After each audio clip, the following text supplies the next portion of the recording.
24/7 talent composite is out. Who is the most talented team in the Big 12? Well, I can answer that question for you, but I'm going to make you wait for it a little bit, all right? 24/7 talent composite takes the entire roster and divvies up, all right, how many 5 stars are on the roster, how many 4 stars, 3 stars, etc. Going back to their the star rating in high school that these guys all have, and tallying it all up, here's what we've got. Cincinnati, bottom of the Big 12. Cincinnati at 16. Interestingly enough, Iowa State is at 15. I mean, you guys all see how good Iowa State has been over the last few years, right? Iowa State, according to the 24/7 talent composite, just like sheer star rating, Iowa State is the 15th best roster in the Big 12, and they're still doing what they're doing. So in case you doubted Matt Campbell's coaching ability, and I say that to myself, who for a while really wondered about the ceiling of Iowa State, but some of it was exactly that, like seeing a roster like that. Well, how high could the ceiling actually be? Well, we've seen now that it's 11 wins and at least a Big 12 championship game appearance. BYU is at 14. Now, I think this is rapidly heading to change with the support that BYU is getting and Ryder Lyons on his way.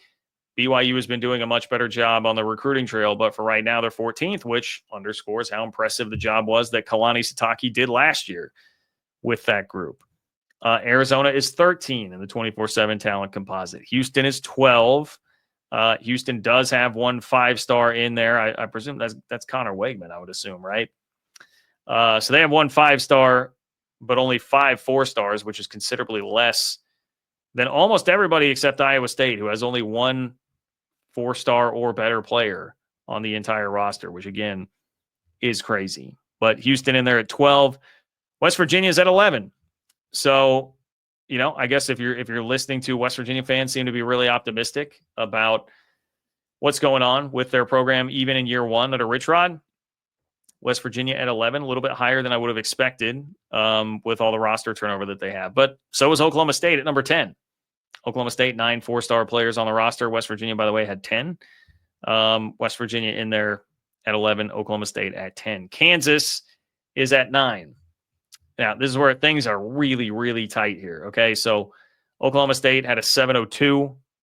KU and K-State both have 705s, and they are at 9 and 8 respectively. It's just KU 705.32, K-State 705.85. K-State's got 3 more 4-star players than Kansas on the roster, but middle-of-the-road rosters there. I mean, K-State was the preseason pick from the coaches to win the Big 12, and yet here they sit. Coaches who know these rosters more intimately than anybody else, they pick K-State to win the league with a middle-of-the-road roster at number 8 in the 24/7 talent composite. Utah is number 7. Okay, 13 4-star players for Utah on that roster. So upper half roster for Utah and trying to make the comeback. Start that off with UCLA this week. How about UCF, man? Maybe this is what, I have been very dismissive of UCF. I don't really love this Scott Frost move. I think he is still wildly unproven at the Power 5 level. Power 4, it was Power 5 when he took over Nebraska. Power 4 level of college football. But he does have 18 4-stars on his roster at UCF. I guess the counterpoint, the devil's advocate to my own point that I'm making there would be, well, Gus Malzahn recruited pretty well. I mean, Gus Malzahn had some talent there and was still struggling. So you got to coach him up. You got to execute. I don't know if you guys have heard this, but Baylor pays players now. Baylor does pay players, and because of that, Baylor has the 5th most talented roster in the Big 12. Baylor checking in at number 5, 14 4-star players. Arizona State at number 4. All right, so a lot of returning production here for Arizona State. They lost Cam Scadaboo, but they're at 79% on both sides of the ball combined. Returning production, according to ESPN's S&P Plus. They've got 18 4-star players there and the 4th best roster in the Big 12. It's not too far behind TCU, who checks in at number 3. Now, TCU had kind of been, since Texas and Oklahoma left, TCU had been the team that I assumed would be running this category most years. And last year they did. TCU did have the best roster in the Big 12. They were number 1. But that is not true anymore. They are just number 3. Colorado is at number 2. Colorado got 3 5-stars, 19 4-stars. All right. So Colorado has more 5-star players on the roster than anybody else, but it's only good for number 2 because who has 24 stars on the roster? 24 stars on the roster. And number 1, it was being guessed in the chat earlier. It is Texas Tech. Okay. So Texas Tech with that big portal spend, they do have the number 1 roster in the Big 12, according to the 24/7 talent composite. 1 5-star, 24 stars, 57 3-stars gets Texas Tech to number 1 in the Big 12, which is 29th in the country. So this is the point that you'll get hammered with from SEC and Big 10 folks all the time, and it's tough to dispute.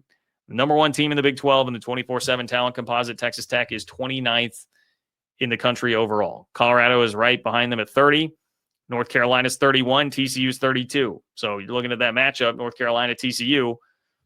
North Carolina does have virtually an even roster, slightly better if you want to look at it this way than TCU. And then they've got Bill Belichick coaching against Sonny Dykes. So, I mean, I don't know if you would have told me 4 years ago, like Bill Belichick v. Sonny Dykes is the coaching matchup, I would not have felt great about the Big 12's chances of winning that one. But alas, it is what it is.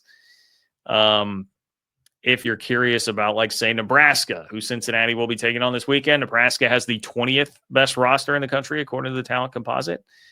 Where was Cincinnati? I don't even know that. Let's see. Cincinnati, yeah, that's right. Cincinnati was at 16 in the Big 12. So I wasn't even seeing Cincinnati in the top 50 there. You get the idea. Nebraska has a significantly more talented roster than Cincinnati. I really wish this thing would load for me. Cincinnati has the 73rd best roster in the country, going up against the 20th best roster in the country in Nebraska. So a little bit of perspective there. Sobering perspective for the Big 12. Obviously, this translates as well typically into NFL draft picks. That's a tough thing. I know I saw some people online talking about this today, and they were like, well, hey, what about the fudging recruiting rankings when they commit to a Big 10 or SEC guy versus a Big 12 guy? And I'm like, okay, you definitely do see some of that, but the proof is in the pudding in terms of NFL draftees. And so that's what kind of backs up what we see from the 24/7 talent composite here. So yeah, all right. I think that is going to wrap it up for me. I appreciate everybody for hanging out tonight. Please do like the video. Please do subscribe to the channel. All that stuff is great. Subscribe to the Open for Business Big 12 newsletter. You see the sign. Shout out to the sign. Got another one coming for my 3-Maw podcast for those of you that watch that. So I'm excited to get that put up. In fact, it's here. I just need to get it put up. Didn't get it done today. Thank you, everybody.